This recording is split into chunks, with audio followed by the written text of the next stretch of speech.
my beautiful friends. I am feeling pretty excited to sit down and chat about November. I'm really hoping that in the course of our conversation today that we all leave here feeling nourished and empowered and really connected with our own unique individual cores. And I feel really strongly about this particular sense of feeling centered in our core because there's just so much messaging out there, isn't there? I mean, I feel like Scorpio always gets big dramatic messages, right? We're going to always have messages coming in from Instagram, from the internet, being like, look out, it is Scorpio season. And then we add on eclipse season to that, and that's more messaging around, ooh, you better watch out, your world might melt while you're sleeping. You know, it's just a season that is already innately very porous, and we're very connected, and we're shifting seasons, and we're feeling through our spirit and our journey. And then we get bombarded by all this energy and all this information. And I think it's just so important to just take a moment to reclaim ourselves. And that's really going to be the big theme about our chat today, is going to be about our energetic sovereignty, where we give our power and our attention away, and what we let to kind of seep in. And also just kind of taking a moment to maybe reinvent and explore what we want this November to be for each of us and each of our unique rhythmic plays through life. So let's get right into it. The first thing I want to say is that I think this is a time of year, right? Because one of the crucial parts about this November, of course, is that it's eclipse season, and we are heading into our second eclipse early on in the month on the November 8th. It's a full moon lunar eclipse in Taurus. Is that we often feel like we need to optimize our eclipse seasons and our Scorpio seasons. You know, we need to somehow do extra shadow work and be really aware of how we're changing and be really, you know, just on our game so that we can make sure that this is the eclipse season we've always wanted. There's a lot of messaging around that, like, well, this is going to be a time where you have to really dig deep and make sure you're feeling your feelings and make sure you feel empowered and make sure that you know, are aware and that you're accepting yourself. And I feel like the way that I personally tend to approach eclipse seasons, and I think is a really fantastic way to approach them, if I do say so myself, is to take off all those expectations. Just like, don't pile on the spiritual homework unless it's feeling like amazing and it's just really giving you life and you're just in that groove. Great, do that. However, for everybody who is not feeling that, just take off all of those expectations of yourself, that you're going to be journaling, that you're going to be doing the biggest breath work, the biggest meditations, having the biggest revelations constantly the whole time, and really nailing in all that learning, right? Just take that off the board. The way that I think about eclipse seasons is they're just the beginning. They're an opening. They're not going to be the thing that gives you every clarity right then and there. And we don't need to have all the clarity right then and there. They're opening up for the next 6 months and kind of gently shifting pieces around. So we don't really need to pile on a lot of homework or do a ton of extra activities to highlight eclipse season. It takes care of itself innately in the rhythm of our own lives, in the rhythm of our own souls. It's not something we have to optimize into. It's not something that we have to make happen. It's something that is innately happening. So all we really need to do is just, you know, maybe open our ears a little bit more in general. Take some pressure off if we can, get a little extra rest, do less, and that includes spiritual homework. So that's my first thing that I just want to put out there. It's very tempting right now to optimize ourselves. I think especially it's November, we're getting close to the end of the calendar year. There's a lot of messaging around our linear progress in life, how much success we've had, who we've become, how we've transformed, have we made it into this next formation of who we are. We are now the butterfly. It's like, let's just take that away. Take that away, because Scorpio and eclipse season is also not about linear improvement, linear progress, and making it. It's about just being present with ourselves. That's it. It's that simple, really, honestly. So first thing is that. second thing, and now this is kind of funny because I just said, don't take on spiritual homework. And now I'm about to give you some ways you can work with this. I realize this is a bit of a conflict, but the next thing I want to talk about though is this idea of energetic sovereignty and discernment. I think this is so important in this season, right? Because really, if we're going to talk about the month of November on the astrology calendar front, the big thing, of course, is going to be eclipse season, Scorpio season, and then the shift into Sagittarius. Now, Scorpio season itself, once again, we're getting all this messaging. There's a lot coming at you that's telling you how to approach the eclipse, what it's going to mean for you, how it's going to come at you. And here's what I want to say.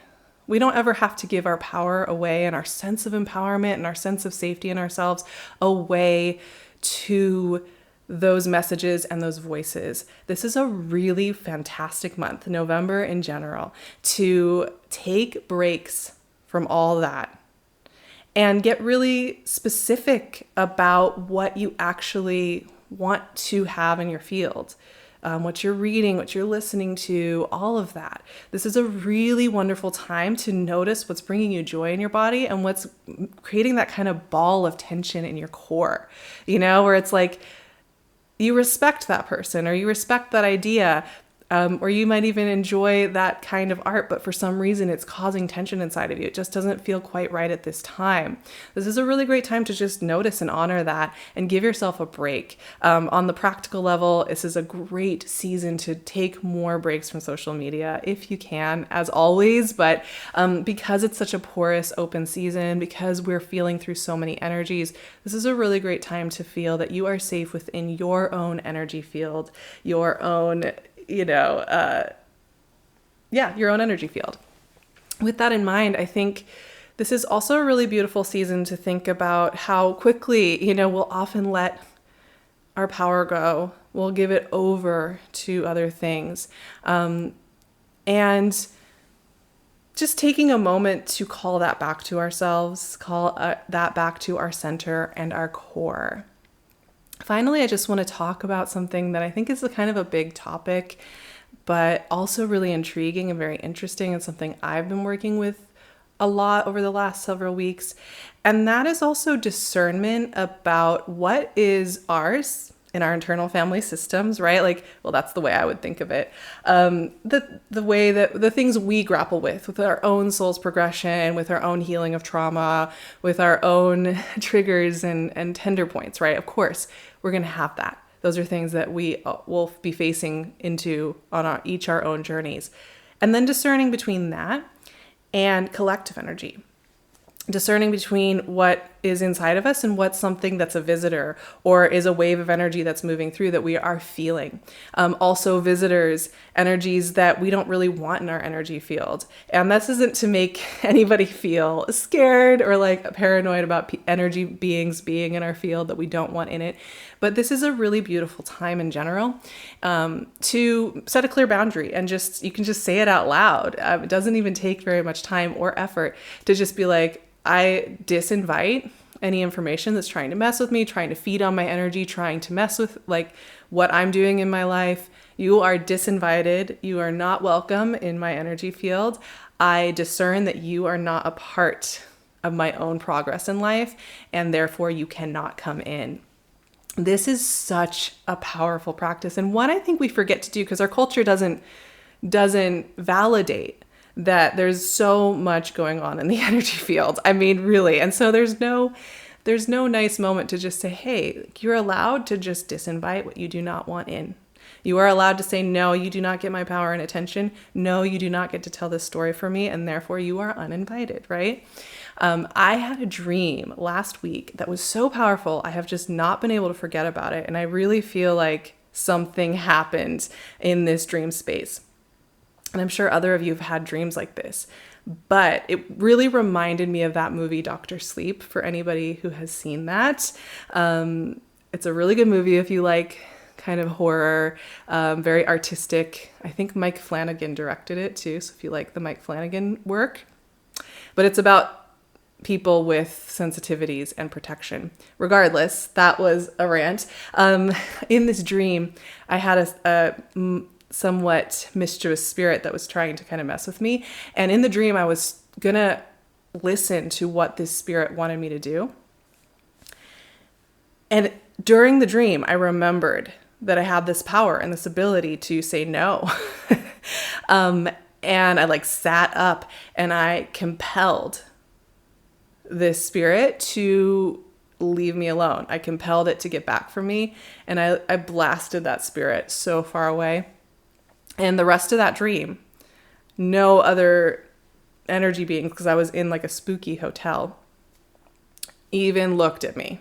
Nobody was going to mess with me the rest of that time. And when I woke up, I'm even getting goosebumps right now thinking about it. When I woke up, and like I said, I haven't been able to stop thinking about it. I felt something had awoken in me that I didn't even know I was longing to awaken. I realized that I could choose this anytime. So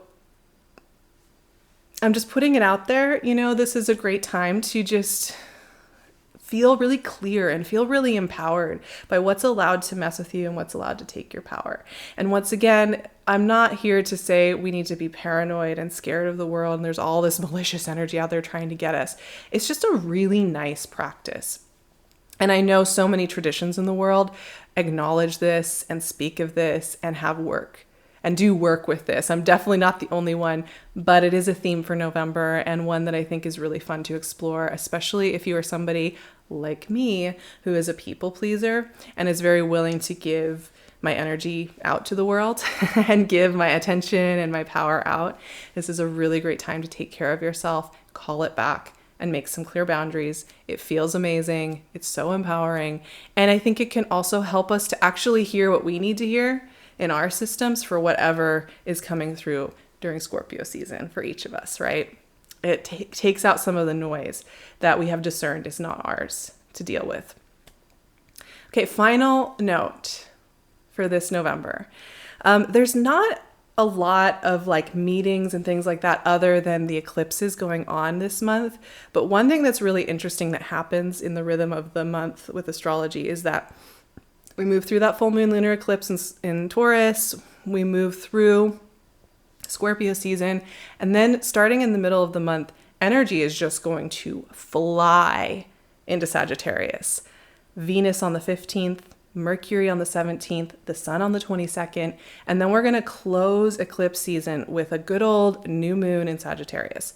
So suddenly we have shifted gears here, right? We've been navigating the underworld, the hidden, the unseen, the emotional landscape, the subconscious, the energetics of how things work and how we connect to that via this portal through Scorpio. And then suddenly all the energy just flies into Sagittarius. I have always been fascinated by the shift from water into fire energy. We do this 3 times a year. And that modulation between the hidden, unseen world and then bringing that flame of creativity into the physical and the connection and the conversation that goes on there. So my final note and theme for this month of November is that this is a really tender and beautiful shift. As we cross back over that threshold, we bring our wisdom with us and we open the door to how we are going to start to see that creative process activated on the physical level. Sagittarius is an energy that I am very partial to as a Sag rising. And as somebody who this energy has meant a lot to me in my life. I will get emotional if I think about Sag too much. Sagittarius energy is a fire sign. It is the 9th house, which is tied to the big picture, philosophy, our cosmovision of the world, world travel, connecting different cultures, bringing it all together, going for it, dreaming big. It's also a connection between our mental, our kind of more intellectual side of ourselves, as well as how we just bring that into the world in a free-spirited way. And I will talk about that more in our Sag season video. But just keep in mind that as we get to the middle of the month, we're going to be modulating from the hidden unseen into the physical. And for me, this really is like the crossing of the hero and the hero's journey after the death and rebirth process. There's a second threshold the hero or heroine crosses back into the so-called normal world, where they bring their gifts and their wisdom into the things they do next. And one of the things we're going to start to notice, especially as we get the 22nd and beyond, and we move through that new moon in Sag, is we're going to start to understand whatever it is that was coming through during Scorpio season, during eclipse season. We're going to understand how we are going to implement that in the world now. And that's just going to be the beginning of a deeper understanding of ourselves. And also just keep in mind, as we open into Sagittarius season, keep your mind open to the field of vision. Because Sag, I think, often brings new perspectives and helps us kind of see and understand our path in a new, bold way. And I really love the way that the Scorpio Sag shift happens every year. There's something really, really powerful there that comes to light in that doorway, in that shift over period. And that goes hand in hand. I just realized, November is our first month of Mars retrograde. And I have a video about Mars retrograde if you're curious and you just want an interpretation of that. But this is also a time where unexpected paths are opening and we can often surprise ourselves as well. So the end of this month is really about being open to ourselves and the brilliance of our souls, having just come through a season that was about discernment and centeredness. So I hope that you all have a beautiful November. It is always so amazing to just sit down and feel through a season and a month with you all. I am going to be walking us through all of this over on Patreon. Right now, I already have the Mars retrograde worksheet out.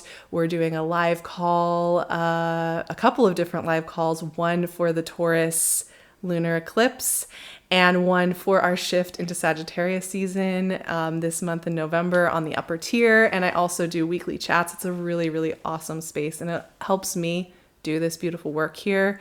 Such an honor. Feels so amazing to be able to sit here and do this work. You can also find me on Instagram and my website. I'd love to see you in all of those places. And I will be back very soon for our Sag conversation and for the next eclipse coming up very, very soon. So I hope to see you here. Subscribe and hang out. It would be so amazing to spend more time with you. And I hope you have a beautiful November ahead.